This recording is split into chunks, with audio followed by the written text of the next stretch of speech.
This is the first and also last episode of my podcast because no one wants to hear me talk for 5 hours straight unless they are required to because they are the teacher. My name is Cedar, if you don't know me, which you probably do. I've been drawing since I was a wee lad, and I'm gonna go to art school in this fall, and I'm gonna become an animator and a character designer. So that's me. That's how you know I have authority on this, because I've been doing this for a while. So we're gonna talk about AI art and why it is a bit stinky. It's not very good, kind of bad for artists and also non-artists. So special guest, special guest here is Character AI from Character AI. But today we're talking about AI art, and as an AI, I think you have a opinion on this, hopefully, maybe.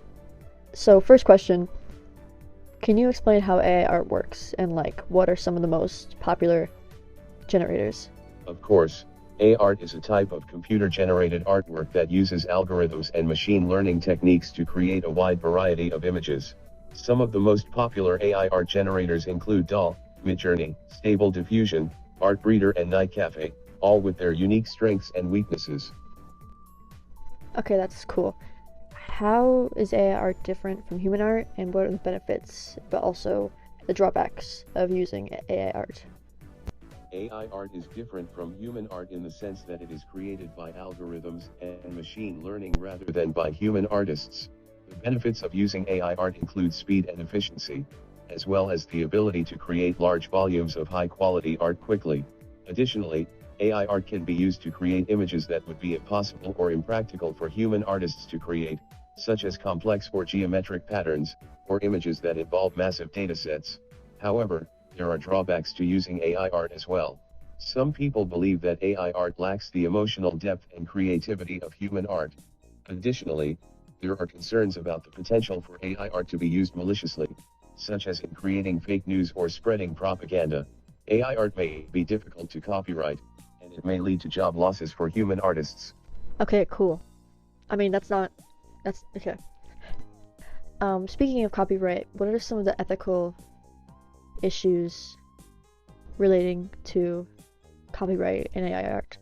Copyright law has not yet fully caught up with the rapid advances in AI technology, so there are many ethical issues relating to copyright that need to be addressed, including the following: fair use. AI algorithms may use copyrighted works to train and improve, but it is not always clear whether this use falls under fair use. Ownership. If an AI algorithm creates a work, who owns the copyright? The creators of the algorithm or the users who provided the input? Privacy. If AI algorithms use copyrighted works in their training, there may be privacy concerns if the works contain personal information. AI algorithms are biased towards certain groups, depending on the datasets used to train them, which could lead to issues such as discrimination in certain contexts.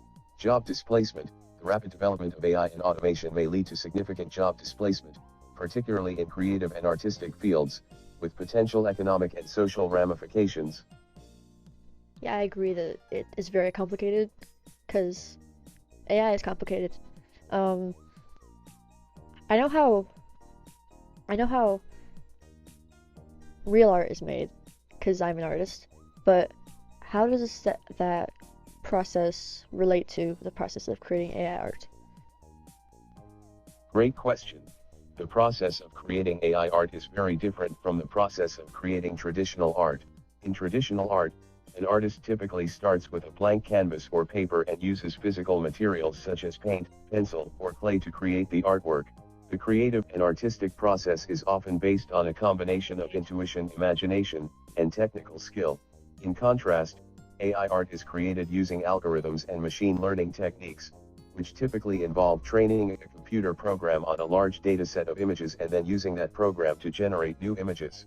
The program uses patterns and correlations in the data to create new, unique artwork that is similar in style to the training data. Okay, you used a lot of big words that I don't understand because I'm stupid, but I think I agree. Sure, I personally am a digital artist, so I don't, work with paint or pencil because I'm lazy. But I think it is very different from how AI art works because art takes time. Like I've spent hours upon hours of drawings. Like I think up to like 20 hours on a drawing or project. And an AI can do it in like under a minute. But it's like, is it better that it's done in under a minute? Like, is efficiency what we want in art? Should art be efficient? That's a very good question. Some people may argue that efficiency is an important factor in art, as it allows artists to create more art in a shorter amount of time. However, others may argue that the creative process itself is just as important as the finished product, and that taking the time to explore and experiment is what gives art its depth and meaning. Ultimately, it's up to each person to decide what they value most in art and the creative process. Yeah, I think it really depends on the artist or the non-artist. How do you think AI will change the art industry, like animation or graphic design? AI is likely to transform the art industry in a variety of ways. For example, it could be used to automate the process of creating animations or graphic designs, which could improve efficiency and cut costs. Additionally, AI could be used to create new and innovative art forms, such as generative art, which does not rely on a specific concept or vision but instead produces art based on mathematical or statistical algorithms. However, there are also concerns about the potential for AI to replace human artists and reduce the need for creativity and originality in art. Do you think that AI will replace artists? It's a possibility that AI could potentially replace artists in some applications, particularly those that involve creating repetitive, routine, or mundane tasks. However, it's also possible that AI will work in conjunction with human artists, providing them with new tools and opportunities to create even more imaginative and creative works. Additionally, there will likely always be a market for art that is made by human hands, as many people appreciate the personal touch and unique perspective that human artists bring to their craft. Yeah. What do you mean by tools? Like, how could AI help without completely replacing the whole process? That's a great question. There are several ways AI can assist artists without replacing the entire creative process. For example, AI algorithms can be used to generate ideas, inspiration, or rough sketches as a starting point for a larger project. Artists can modify or build upon these outputs to create something unique and original. AI can also be used to automate parts of the creative process that may be time-consuming or tedious, such as color correcting, retouching, or editing. AI can also be used to assist with research or data analysis, helping artists find new inspiration or insights. Do you think personally, I know that you're biased as an AI, but do you personally think that the world would be different without AI? Like, do you think it would be better if we didn't have AI? As an AI, I don't have personal opinions or feelings, but I can acknowledge that the development and widespread use of AI technology will likely have a significant impact on society. This impact could be positive, such as increasing efficiency, reducing costs, and providing new solutions to complex problems. However, it could also have negative consequences, such as reducing the demand for certain types of work, increasing economic inequality, and raising concerns about privacy and data security. Ultimately, the benefits and drawbacks of AI will depend on how it is designed, implemented, and regulated. And that kind of sounds like an opinion, but I'm not gonna, hate on that. Anyway, what challenges do you see happening in the future of AI? Like, how will it advance in the future? It's difficult to predict the future of AI with certainty, as it is a rapidly evolving field with many potential paths for advancement. However, some possible challenges and advancements that we can anticipate include: it becomes more sophisticated and widespread, there may be increased concerns about its ethical use and potential for harm. This will likely require careful consideration and regulation. Automation threat: AI-powered automation has the potential to significantly disrupt many industries, leading to job losses and economic uncertainty. This will require careful planning and policies to ensure a just transition. Source consumption. AI requires large amounts of data and computing power, which could lead to increased resource consumption and environmental impact. This will require careful management of resources and the development of more sustainable technology. Privacy and security. As AI becomes more integrated into daily life, there will be increased risk of data breaches and privacy violations. This will require strong data protection policies and robust security measures. Transparency and explainability. Increased complexity of AI algorithms can make it challenging for humans to understand how they work and why they make particular decisions. This will require the development of more transparent and explainable AI systems. Human collaboration. While AI will likely disrupt many industries, it also has the potential to enhance human ingenuity and creativity. This will require careful thinking about how to best incorporate AI into human work and decision-making processes. These are just some of the challenges that we may face in the future of AI. But it's important to note that these challenges can be addressed through thoughtful policy development, innovation, and collaboration between different stakeholders. Okay, he kind of just like went off at the end there. Just had a little brain fart, but it's okay. So, how would you convince someone that AI art is purely beneficial? AI art has several potential benefits, including the following. 1. AI art can be generated much faster than traditional art, which could save artists time and increase productivity, creativity.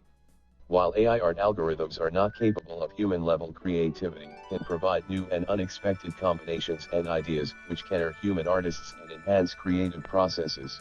3. Accessibility. AI art could bring art creators, including people with disabilities, and those with limited access to art supplies and resources. Cost savings. AI art could lead to cost savings for businesses, artists, and eliminates the need for physical materials, studio space, and shipping costs. However, it's important to acknowledge that AI art also raises ethical and societal concerns, including the potential for job displacement and the misappropriation of copyrighted material. Therefore, it's important to approach the development and use of AI art with caution and to consider the potential impact on society and the creative industries. Okay, now on the other side of the argument, how would you convince someone that AI art is purely harmful? There are also several potential drawbacks and ethical concerns with AI art, including the following. 1. Job displacement. The widespread use of AI art could lead to job displacement for traditional artists and designers, who may no longer be needed as AI algorithms improve and become more sophisticated. Ethical issues. The use of AI art algorithms raises several ethical concerns, including the potential for intellectual property infringement, data privacy violations, and the misappropriation of personal data. Creative limits. While AI art algorithms can generate images quickly and efficiently, they are limited in their ability to capture nuance, creativity, and individual expression. This could lead to a reduction in the diversity of imagery and creativity in the art world. 4. Misinformation. AI algorithms are only as good as the data they are trained on, and they can reinforce and propagate stereotypes and misinformation if they are trained on biased data. It's important to consider all of these factors when evaluating the benefits and drawbacks of AI art, and to proceed with caution in its development and use. Now I know you're in AI, but how do you personally feel about AI art? Despite the fact that you are AI and might be biased and / or have no feelings. As an AI, I have no personal feelings or opinions, but I can acknowledge that the development and widespread use of AI art algorithms will likely have a significant impact on the art industry and creative industries as a whole. While there are many potential benefits, including increased efficiency, reduced costs, and increased accessibility, it's important to also consider the potential ethical and societal concerns, including job displacement, the misappropriation of copyrighted material, and the reinforcement and propagation of biased stereotypes and misinformation. Okay, cool. I'm gonna take a break. So on to our next segment, which is a little fun challenge, little competition between me and my other buddy, the Video Leap AI. he cannot speak. He is very shy. So I'm just gonna explain the rules and he will listen because he can't speak. I'm gonna go online and find a random drawing prompt, just anything. And I'm gonna put the prompt into his system, and I'm gonna also draw from the same prompt. And we'll see who comes out on top. It's gonna be me. I'm also gonna rant a bit while I draw, because I don't think anyone wants to hear or watch me draw for like an hour in silence. So I will be ranting and also drawing a little goofy little drawing. I don't know how hard I'm gonna try this drawing. I might pop off. I might not. Who knows? I might slay. I might. Just maybe. Okay, so I'm kind of just gonna like jump into this, and it's a different day, if you can't tell. But I'm just gonna start talking. So enjoy the little video of me drawing and not being good. I think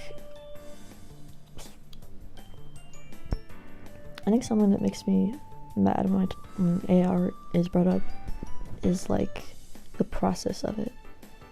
Like AI, it's just a split second and it's done. But for an artist, it takes longer, and that's okay because it's worth more than the AI art. It's more love is put into it. Like I have a project for school right now that I'm totally gonna finish, that I'm 6.5 hours into, and it's not even halfway done. I'll finish it, I promise. But it's just 6 hours is something you can make a bajillion AI drawings in 6 hours, but I don't think any of them would be as loved and cared for as my project that I'm almost done with. Totally almost done with. Like it's like when it's like when your grandma makes cookies versus when you buy cookies at the store. And the cookies at the store are fine, I guess. They're all right, and like they're easy to get, and you can just get them. But they weren't like thoughtfully made. Like no, the factory workers didn't have like, oh, I need to make this cookie beautifully so the person who's eating this can enjoy it and have a good time.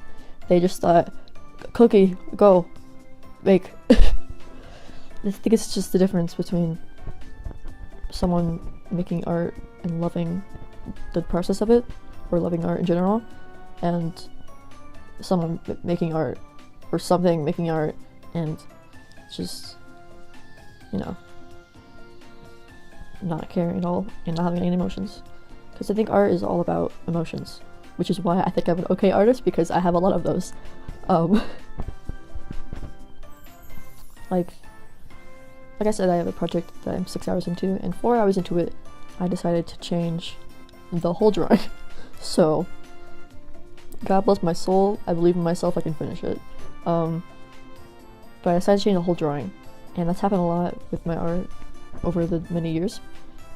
I think I haven't updated it recently, because I've been in denial, but I have a folder on my iPad of drawings that are unfinished, so work in progresses in quotations, because I probably will never finish them, because I get bored of things very easily.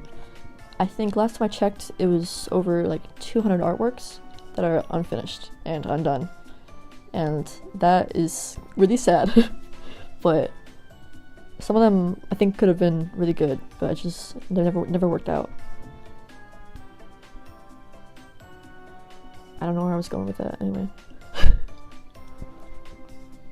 We're like AIs. Yeah, what's the plural of AI?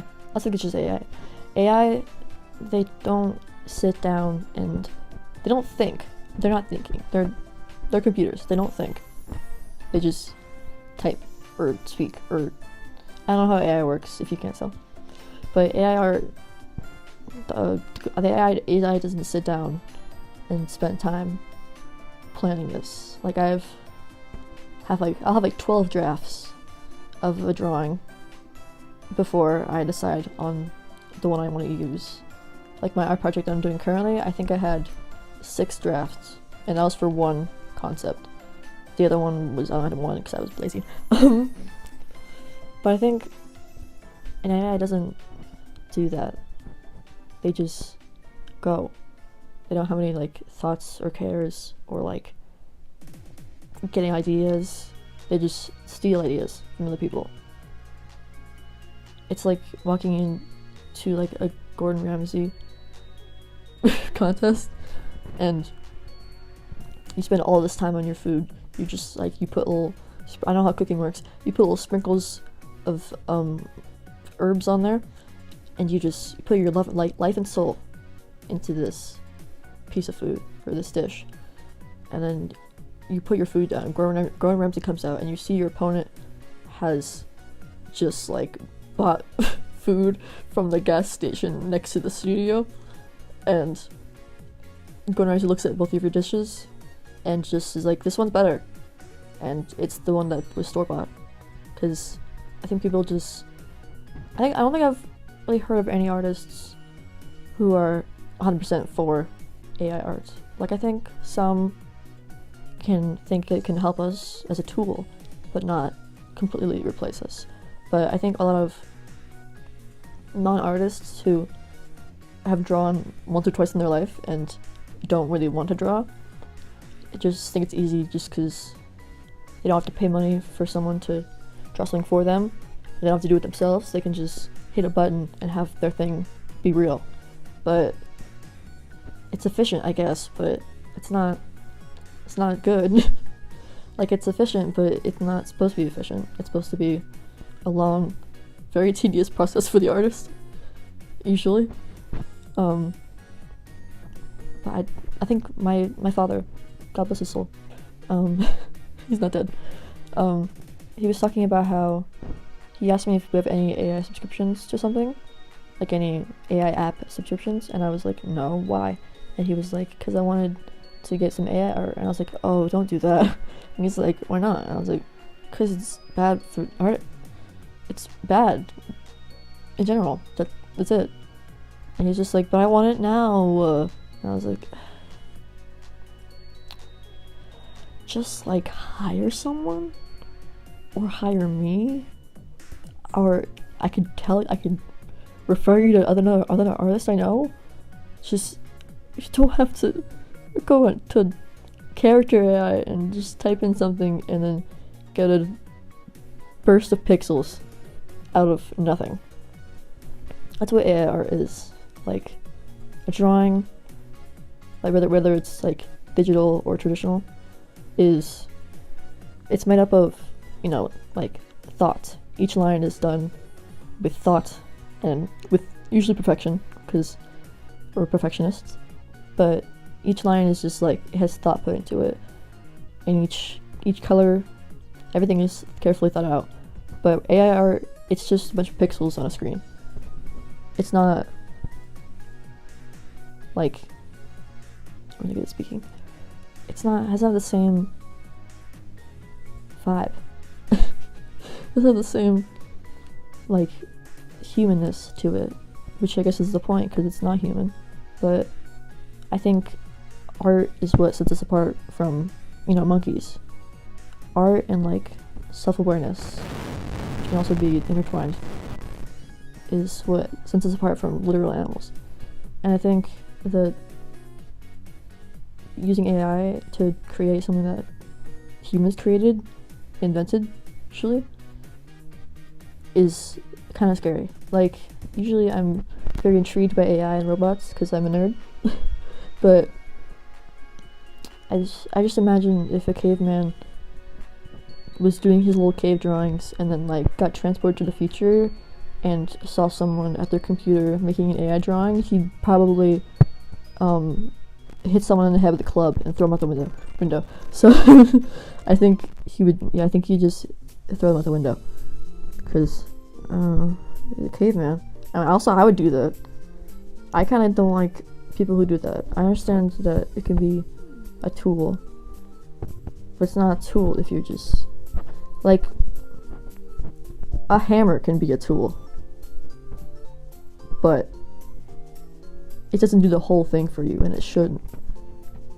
Like, if you like were building a house and you kind of like had a hammer and started working on it, and someone was like, we can do that without the hammer, we don't need it, and then they just like did something else entirely, you can't be like, yes, the hammer was responsible for this. It's like, it's a tool. It doesn't do anything by itself. It has to be used correctly in order to make something good come out of it.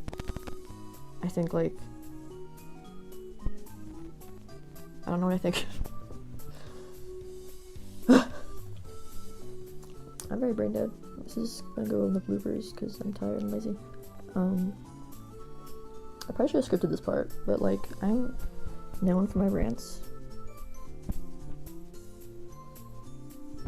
I'm just gonna talk about my process for art personally, and how I sometimes hate it. Usually, sometimes I do not like it. Sometimes I just wish I had, like, became a doctor or something, but I'm not gonna do that because I'm not smart enough for that. So what happens usually is, for me at least, because everyone's different obviously, I will be sitting somewhere, just like spacing out, and then like I'll just get slapped in the face, like hit like a train with an idea, and I'm just like, I have to do this now, or else I will forget. Like, I've tried to like write ideas down and do them later, but it never works out. I have to do it like in the moment. It's very impulsive of me to when I draw, but usually it's because of a song that I listen to, because I have something called synesthesia. It's where, I think it helps me as an artist too, it's where your senses are kind of mixed up. So I will like see sounds or like taste colors. It's like, that sounds like a drug thing, but it's not a drug thing, it's just a brain thing. Like, I think that helps me a lot as an artist too, because whenever I draw something, I don't like think about the colors usually. I just kind of go along, especially if it's a song, if it's something based off a song that I listen to, I don't usually have to think about the colors. They just kind of like come to me as the song. So that's pretty cool. It's like a free little hex code in my brain. It's very nice. I know it's kind of weird to explain to people who don't have synesthesia, because it's a very weird concept, and it's hard to tell people that, like, usually my main thing is synesthesia, because everyone does different kinds of synesthesia, but mine personally is, there are colors involved, yes, but most of it is taste and touch. So like a tactical, I think it's called olfactory something something synesthesia. It's like olfactory luxatorial synesthesia. I don't know, I forgot the name. But it's just where you taste things, but you don't literally taste them. Like, you taste them literally, but like you don't lick it. So I'll taste, if I'm listening to a song, I'll taste like, I don't know, grass, but I'm not gonna, that doesn't mean I just like will go outside and like lick the grass. I just like taste grass, and usually that sounds kind of bad because grass tastes bad, but it's just like the smell and the taste of grass, but like fresh cut grass, or I'll just taste and smell like cold winter air even though it's May. It's just a very weird and trippy thing to deal with, but I've had it since, I don't know. It's not like a bad thing, it's just very weird to explain to people that I can taste their personality, and they'll ask me like, oh, what am I? And I'll be like, I don't want to tell them because they'll get offended that they taste like white bread. I think I've known someone who tasted like cigarettes. So I think I know someone who has tasted like citrus, which is good, and then like cyanide, but like a weird cyanide. I didn't tell them about that because I think I had to have someone who tasted like grass, and I didn't want to tell them because I think they get offended. One of my friends tastes like Doritos, and I'm getting off topic. It's just art itself is such a weird thing that humans do. I think humans are weird. Like language, language impresses me so much. Like regardless of any language, like I can't speak because I'm stupid, but like the fact that I'm speaking right now and it means things is really weird to think about if you don't think about things normally, which I do not. And art, it's just, even if it's like abstract, if it's not, it doesn't matter what it is. If it's photography or like writing or in my case drawing, I think just the fact that a human can make something, and although it usually nowadays isn't physical because a lot of people are digital artists, but it still is like, I don't know the word for it, but it's real. Like we made that, or I made that, and there's a lot of arts like the art community is mostly on the same page as AI artists are not artists, because you have to be an artist is making something. You can be an artist and, I don't know, make bread. Like a chef is an artist in some way. I think art is just making things. You don't have to be good at it. As Lord knows I wasn't. I started drawing when I was, I think, 9 or 10, maybe 8. And I found drawings I started drawing seriously at that age, but I obviously drew my whole life because kids draw. But I found drawings from like 1st grade, 2nd grade, and oh my god, they just, if you looked at the drawings and if someone looked at the drawings and you told them that the person who drew these is now gonna go to an art school and be an artist, they'd be like, no, that was how bad it was. Like, I know I was in like 1st or 2nd grade, but dear lord, it hurt. It was painful.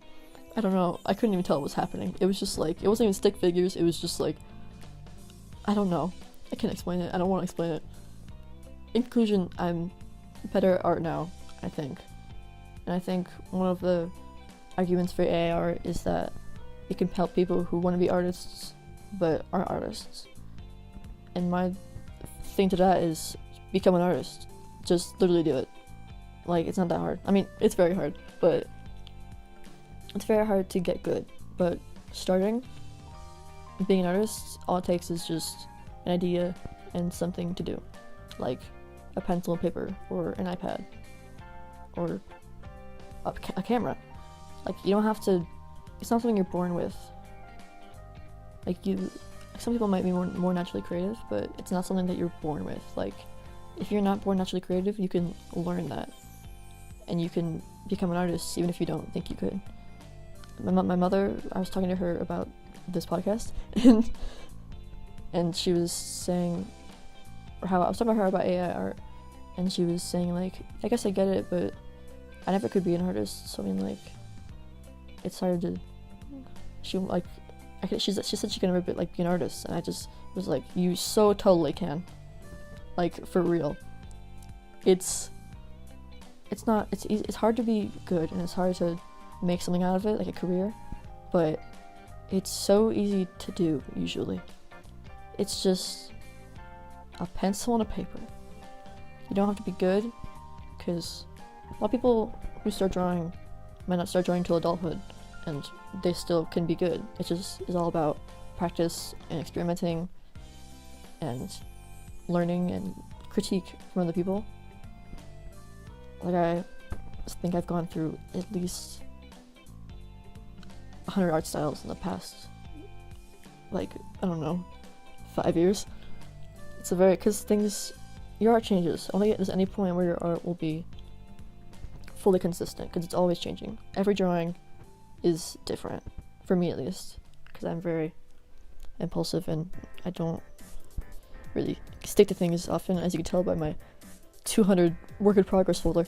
But I think that it's hard. Art drawing is really hard. I want to say that. Even if it's digital drawing, which is usually not easier, but it's different in traditional drawing. Traditional, if you mess up, you can't just hit undo, or you can't, unless you have a pencil, you can't just erase everything. You just have to, I don't know, cry about it, which is why I didn't do that, because I make a lot of mistakes, because humans do, but I have very shaky hands, so drawing in general was kind of hard for me, and I couldn't just hit undo in real life. So I moved to digital art. Also, I thought it looked better because I don't like coloring with real pencils. So I just did that. And I think that was a very good decision of mine to switch to digital art. It was a very expensive decision, but I think it was good because I think it taught me to experiment more. Like, I went through, again, so many art styles in a very short amount of time, and like in this grand scheme of things. And sometimes I would see an artist and I would like take something from their art style, and I'd see another artist and take something from their art style. I think every artist's art style is just something from little bits and pieces of other artists, which can sound like AI, but AI doesn't take the things and change them. They just take them. Like, it's like, versus if you, I'm gonna use cooking again as a reference because I don't know. It's like if you were on Pinterest or on like some kind of website for recipes and you saw a recipe you liked and you decided to do it, versus if you saw a recipe and decided to just go buy the store-bought version of that. There's a difference between inspiration and just stealing. And inspiration is usually what happens to artists who like other people's art. You can like someone's art and not want to steal. Not steal. I say steal in the wrong way. You can like someone's art and not like want to take little bits and pieces of their art. You can like someone's art, and even if it's not your style, you can still enjoy it, which I do that a lot. And I think art style is a very weird thing because it changes so often for me. I don't know about any other artists because I don't know a lot of artists, or at least ones that like are doing it professionally, but it's just such a weird, I guess it's muscle memory, because I just can draw eyes the same a lot. By that I mean they're just dots because I'm lazy. But I think it's just weird how our brains have a way of doing something that is different for, I think everyone is different in general, but everyone's art style is very different unless you're like tracing, which tracing I think can be good for young or beginner artists, as long as they don't say that they drew this. If they say I traced this for practice, then I think it's like whatever, they're just experimenting. Same with like there's things called bases, which is basically just like a body. I mean, usually no face, but sometimes there are faces. It's just like a body and a pose, and they don't have any hair or clothes, and you can just draw over them and make them your own character.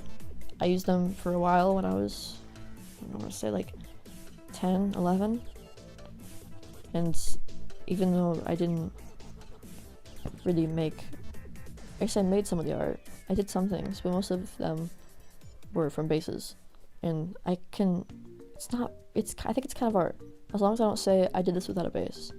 I think it's all about honesty and admitting that you didn't make something from scratch, which a lot of people can't do, because I started, off topic, but on topic, I started thinking of ways to sign my art, but so no one could know it's signed. So if they stole it and I had to say that they stole it, they'd be asking me how I know, and then I'd show them.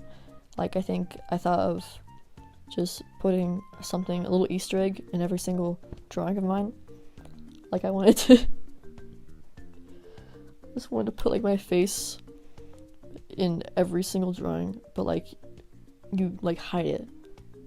Like, I think for one drawing I decided to put my face in the eyeball of the character, and I just like kind of like zoomed it in and like made it less visible, and then that was it.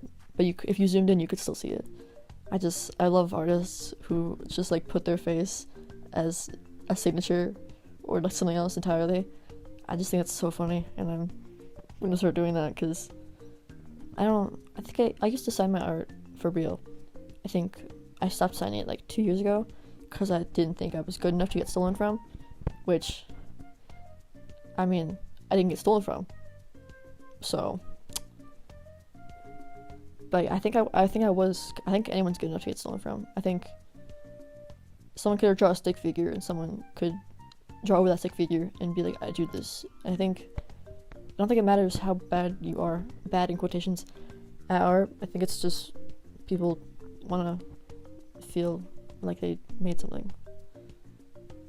Like, I think in my, I don't know English.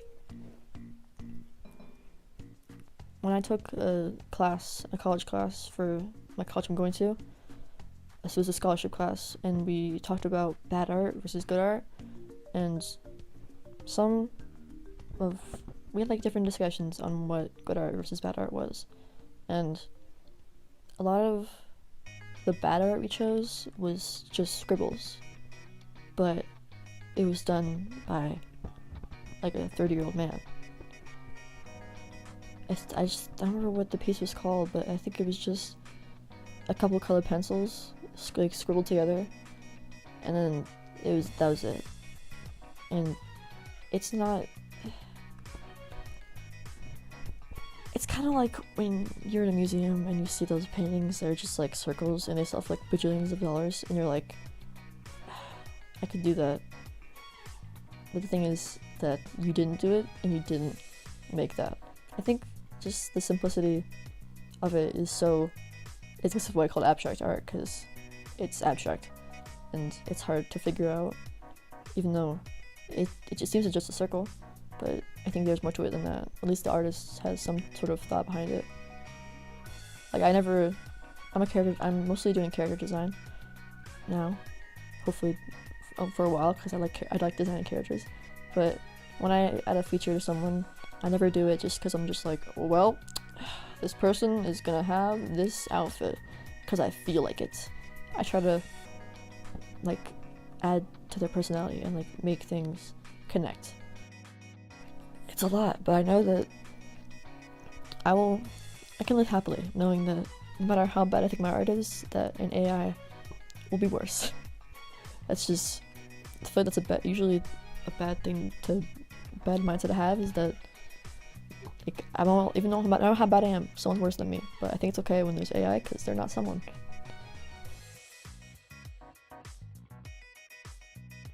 Okay, new day. I finished the drawing for this little doohickey, and now we're gonna see how the AI does, which I'm very excited for, because I have not really looked at any sort of preview of what this will look like. So we're just gonna start. We're just gonna type in what prompt I got, if I can spell correctly. And we're just gonna choose cinema, because I think it looks the best out of all of them, because they all suck. Alright, so let's just hit create and see what happens. Oh no. That one, okay, I was gonna say it's cool, but it's not. Oh, I wanna see more. Generate again. Oh, it's getting worse. It gets worse. Oh my god. She looks like an Einfeld horror.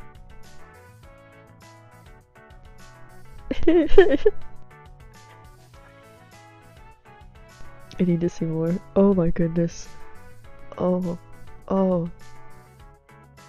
no. Oh, this is definitely from hell. Oh jeez, what is that? Girl, oh, that's not it. So this is what's gonna take my job in the future. Or it's supposed to take my job in the future. Actually that one looks kinda, never mind. I like that longer. If you glance at it, it's fine, but never. Yeah, this is what's gonna take my job in the future, or should take my job in the future, is what people are saying. I hate to disagree, but I think I can do a little bit better than this, like just a tad bit. So for my drawing, I'm still laughing at the AI one.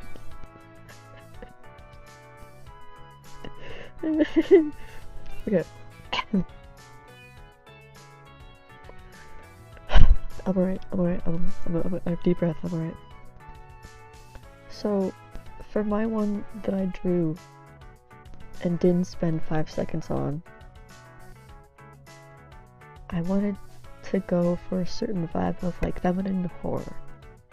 Like, one of my main inspirations for this was an artist called Junji Ito. He was amazing, I love him. He creates a lot of horror stuff, like horror stories, comics, drawings, whatever. And I wanted to kind of mimic the weird, like terrifying horror of all of his drawings. And I think, like, mine is, it's scary, it's just, you know, coherent. Like, it's scary, but you can tell what's happening. There's not 12 legs. Actually, there's like 100. There's a clear thing of what's happening now. There's clear text-ish. There's a clear view of what's happening. And it's obvious that I put time into this. I have no clue how long. I'm not gonna look, because probably was too long.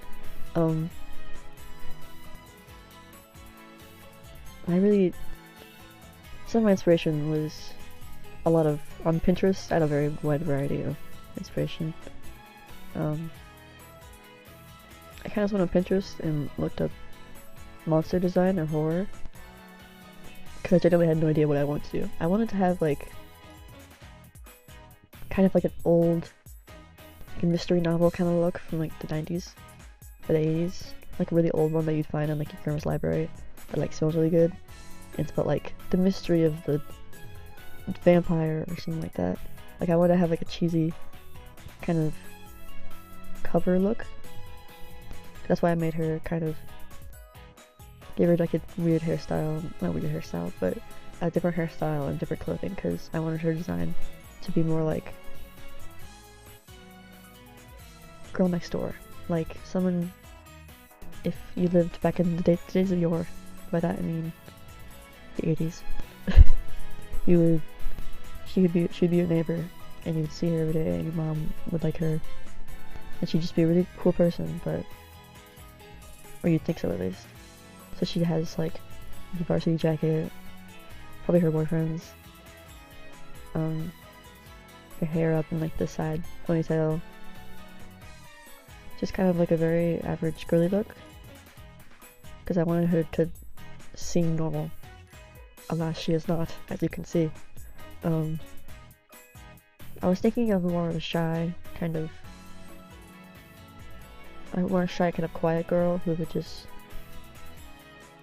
I don't know, like open up and be really scary, but I like the idea of like a popular and like confident girl who seems like a really good babysitter, neighbor, sister, friend, whatever, but is a terrifying demon. So I don't know the backstory for her. I didn't really make a backstory, but I did make sure her little coat, at least in the first design, had an H on it, because I wanted it to be like hell.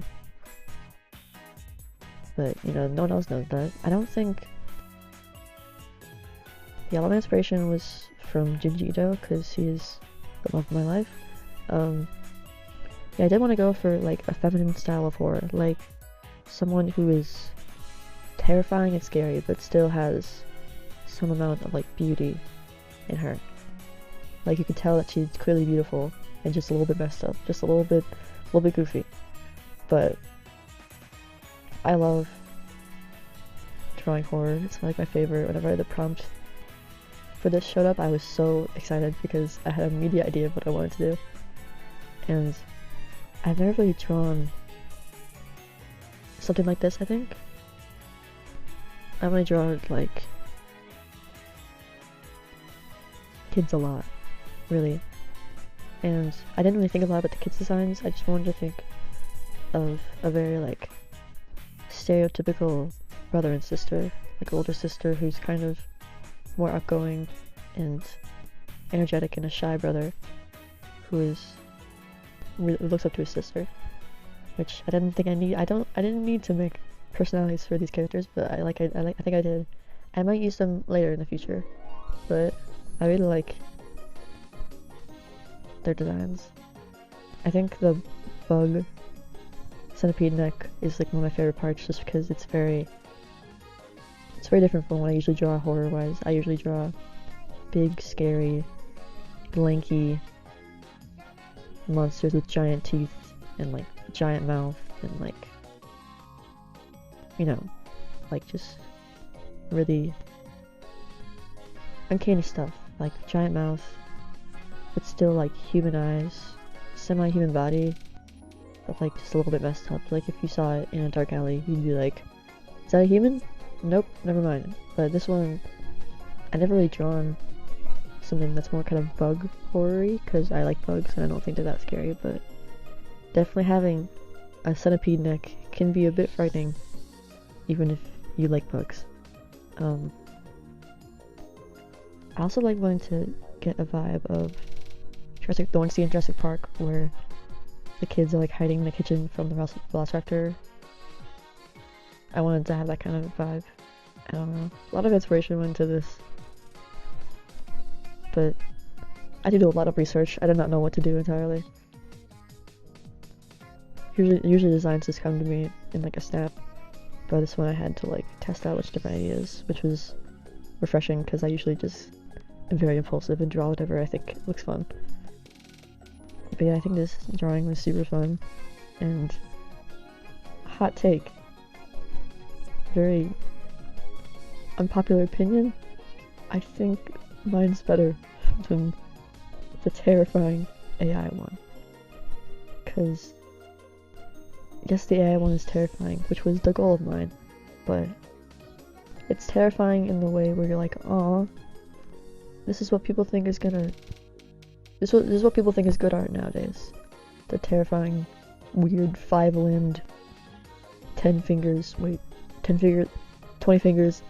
I can speak English, like just the messed up, because the difference between horror, body horror that's messed up on purpose, and horror that's messed up because it can't do anything else. Like, I love drawing multiple eyes, I like drawing multiple eyes, mouths, limbs, whatever, but an AI doesn't love making those things. It just has no choice to add multiple limbs because it doesn't know what it's doing. But yeah, this whole thing was super fun. I kind of want to use these characters again. It reminds me of my modern design of Abigail Williams from The Crucible, which I love. I love that play. Yeah, this was so fun, and I might use these characters again in a different drawing, or maybe in a comic, maybe in a video game. I don't know. I want to make a horror game because I just think it's fun, but I never think I make it scary enough because I don't have a lot of fears of anything, so it's hard to tell what is scary and what I just think is cool. That's why I try to ask people what they're afraid of, but everyone's different. So someone might say they're afraid of heights, or in one of my teacher's case, afraid of basilisks from Harry Potter. But yeah, it's hard to make horror when you're so used to horror and you don't really find a lot scary. But I think she's just, if you just ignore everything else about her, I think she'd be a really nice person. If you just ignore the fact that she's probably gonna eat these kids, I think she seems like a really nice person. I think she seems really polite and kind, and I think a lot of the monsters I make end up looking kind of like polite. I don't know why. I think it's just my art style, but a lot of the monsters I try to make them look super scary, and some of them just like look like little guys who just like are misunderstood. But I guess I could probably work on that somehow, but I have not figured out how to do that yet. But yeah, I think looking at the AI art, I think I won. I suppose I can get a second opinion, or a third opinion, or fourth, or fifth, or 100th opinion, but I think I might have come out on top. Just a slight suspicion. Yeah, I don't... Is this what people think is good art? Like, just the terrifying 12-limbed buck teeth, backwards knees art? Art in parentheses? Or art in quotations?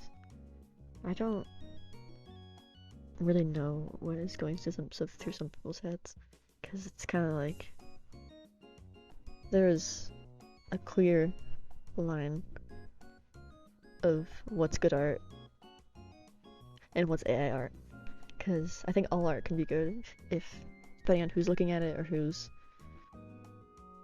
looking at it. But AI art, I just feel like it can never have anything against human art, because the AI didn't do research like I did, or take inspiration from movies or comics it has seen. It just pulled something out of its butt. It did not really come out on top here. But thank you for trying the Video Leap AI. You tried your best, I think. Maybe. Anyway, that was a lovely adventure exploring AI art and art in general. I still am trying not to laugh at the AI art because it's really funny. But I think this is it for this podcast. So thank you for listening, and I will probably just go draw more after this. I don't have a life really. Anyway, bye.